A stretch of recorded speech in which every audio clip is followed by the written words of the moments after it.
This is going to be a long one. Welcome to Scene 1, Take 1, Roll 1 movie reviews. It's time to talk about Megalopolis and one of the great directors of modern cinema, Francis Ford Coppola. It's no secret that moviegoers and film critics are split right down the middle when it comes to this movie. Some people love it, some people hate its absolute existence, and some appreciate what Coppola tried to do here and appreciated his ambition, but sees its many flaws. Some people are just really confused by the whole thing.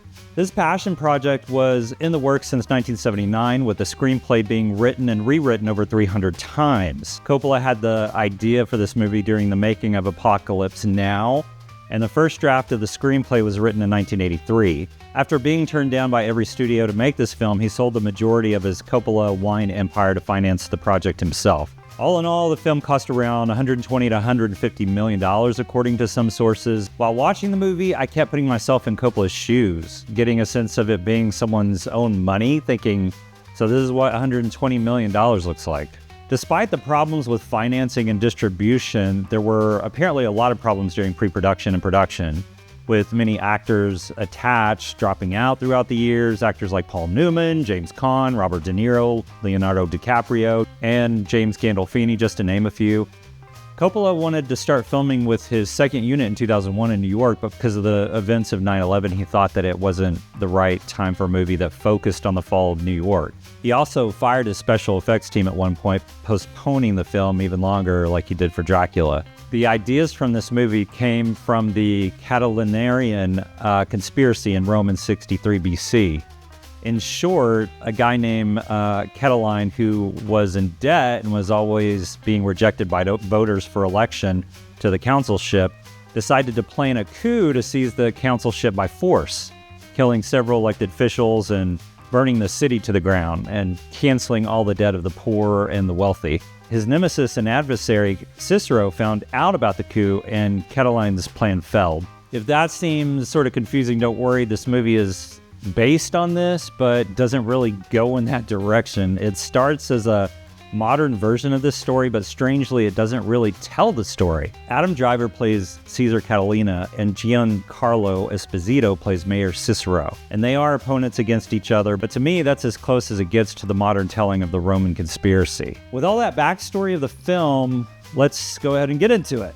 Megalopolis again stars some fantastic actors, including Aubrey Plaza, Jason Schwartzman, Dustin Hoffman, Talia Shire, Lawrence Fishburne, and of course Adam Driver. Most of these great actors, in my opinion, don't have the parts that reflect their acting capabilities. Dustin Hoffman is hardly in this movie. Jason Schwartzman pops up every now and then. Aubrey Plaza and Esposito probably have the best performances here, along with Talia Shire, who for the short part that she played was really pretty great. It was great to see that she wasn't done as an actress yet, and I loved seeing her in a Francis Ford Coppola movie again after being killed, off in the Rocky franchise as Adrian. The movie is set in an imagined modern America in New York, now called New Rome. Caesar Catalina, who's an architect working on building a utopian society from an office at the very top of the Chrysler building, is opposed by Mayor Cicero. Cicero wants to build a casino instead for some reason. Catalina is in possession of a material that is supernatural or alien.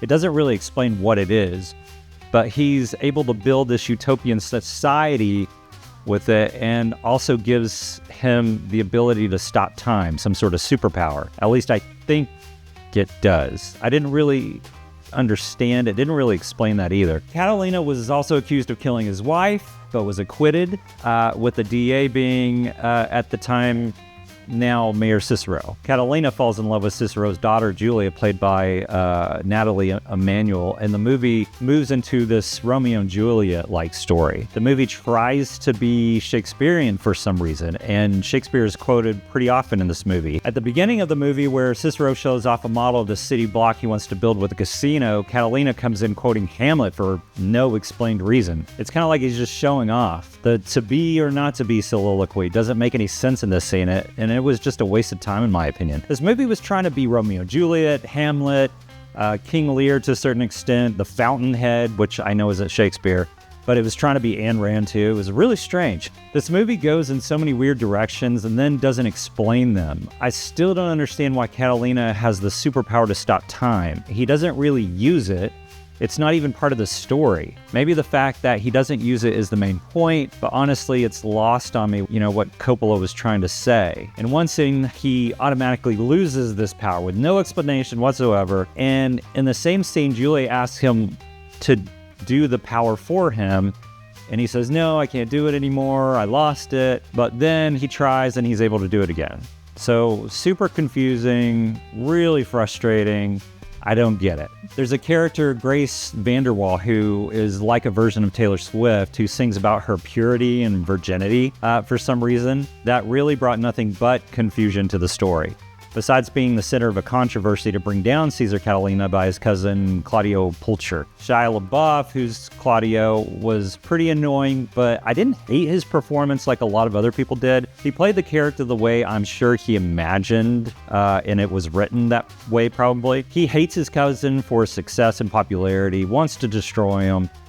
He tries to use manipulation of the poor and their dire situation to get him respect along with the media and maybe get him elected for office. His character is really hard to watch, but I think that was kind of the point. He played it well in my opinion, so I feel like we should kind of give him a break.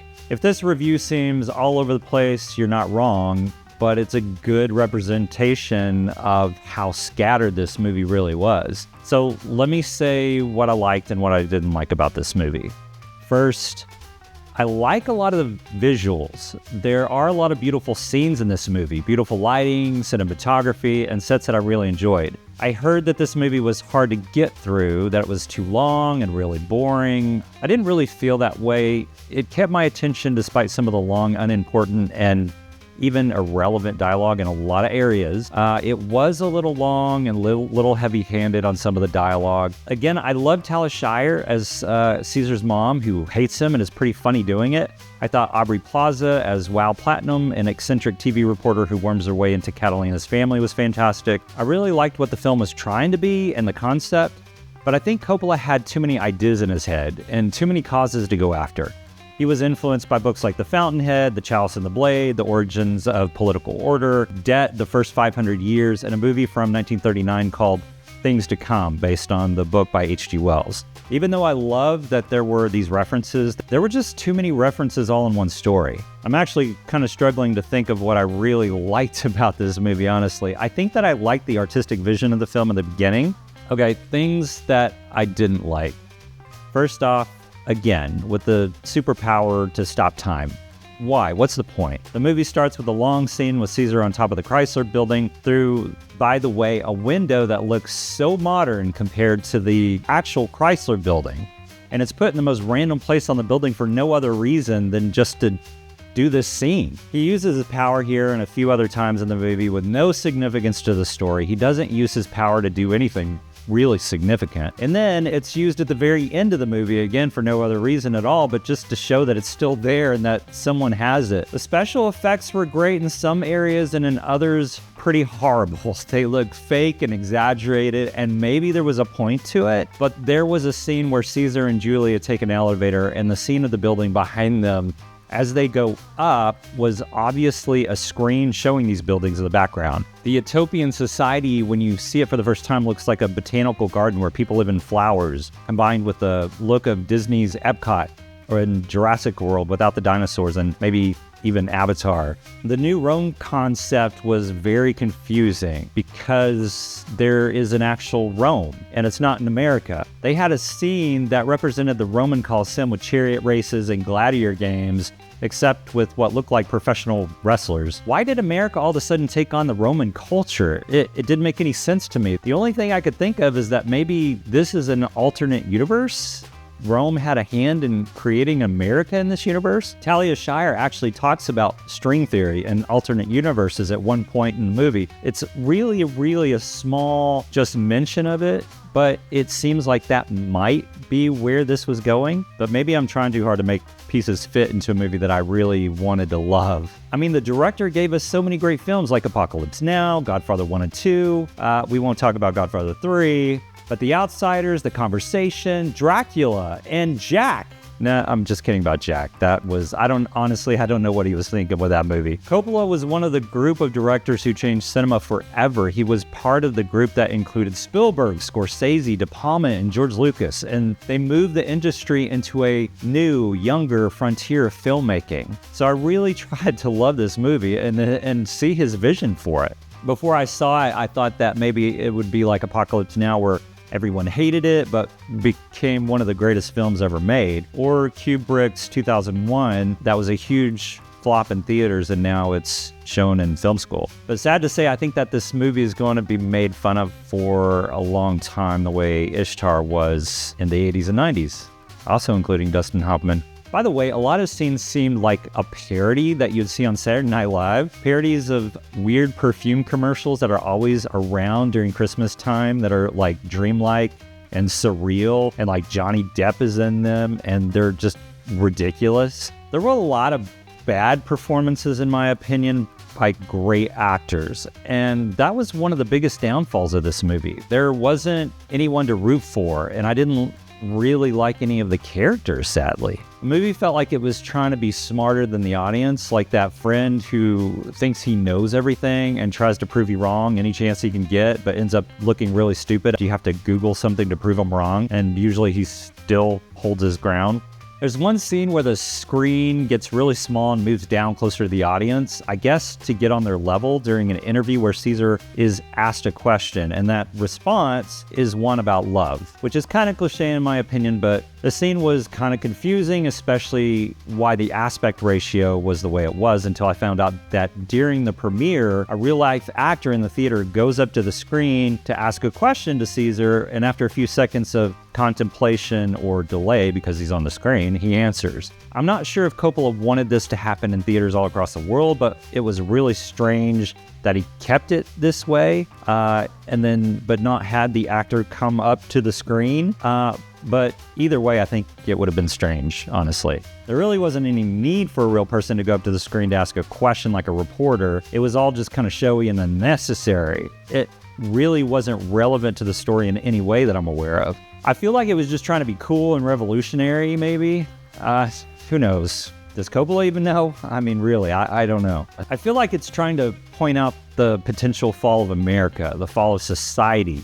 But is that not something we aren't already aware of and worried about? Does this movie have to tell us in a really confusing way something we already knew or was at least aware of for almost 2.5 hours? The end of this movie was the absolute worst ending that I could have ever imagined. It gave you nothing to think about. It's an embarrassing result to the story. And in my opinion, it was one of the worst endings in film history. I know that's saying a lot. This movie shouldn't have resolved anything. I think the movie RoboCop did an amazing job with sort of the same concept. You have a big corporation trying to make a utopian society by letting all the criminals ruin Detroit and making the police officers go on strike so they can tear down Detroit to make this society no one wanted in the first place. At the end, you don't know if that utopia is going to happen, and you get the feeling that it's a forced concept that's never going to work. This movie had no depth while trying to convince you that it was the deepest movie you had ever seen. There's so much bad here that it's hard to pick out the good stuff. Luckily, I had the chance to talk about the movie with the only other person in the theater, which was great because I had to talk through it with someone to figure out if I really liked it or not. This movie, in one way, accomplished one thing that I think all movies should do, is sparking conversations. Getting to dissect the movie with someone is fun, and I love when movies can do that, and even not so good movies. There's so much more to talk about in this movie, but honestly, I'm going to leave this review right here. Megalopolis is a scattered ADHD mess, like a Labrador retriever and a crowd of kids. Its comedy isn't funny, its drama is over the top, but I didn't hate it. The acting was great in some areas and really weak in most of the film. There are too many great actors in weak roles, and the dialogue is superficial, trying to be smart, but it's kind of embarrassing. The special effects are great sometimes, and then really just garbage a few minutes later. Coppola is a great writer and director when he's reined in a bit by the studio, which I know is controversial, but some directors, in my opinion, just need that. They need those boundaries. Like in this case, where you spend $120 million for a movie a lot of people won't go see. I'm giving Megalopolis 2.5 past Francis Ford Coppola movie references out of 10. I know it was you, Fredo. for some decent special effects, a few good performances, and for the vision and ambition by a legendary director. So, do you plan on seeing Megalopolis this weekend? Have you seen it? What did you think? Let me know in the comments below. And hey, thanks for watching. Hit that like and subscribe button if you don't mind. And remember, show the theater some love this weekend. If it's in the theaters, don't stream it. Let's go to the theater and see it together.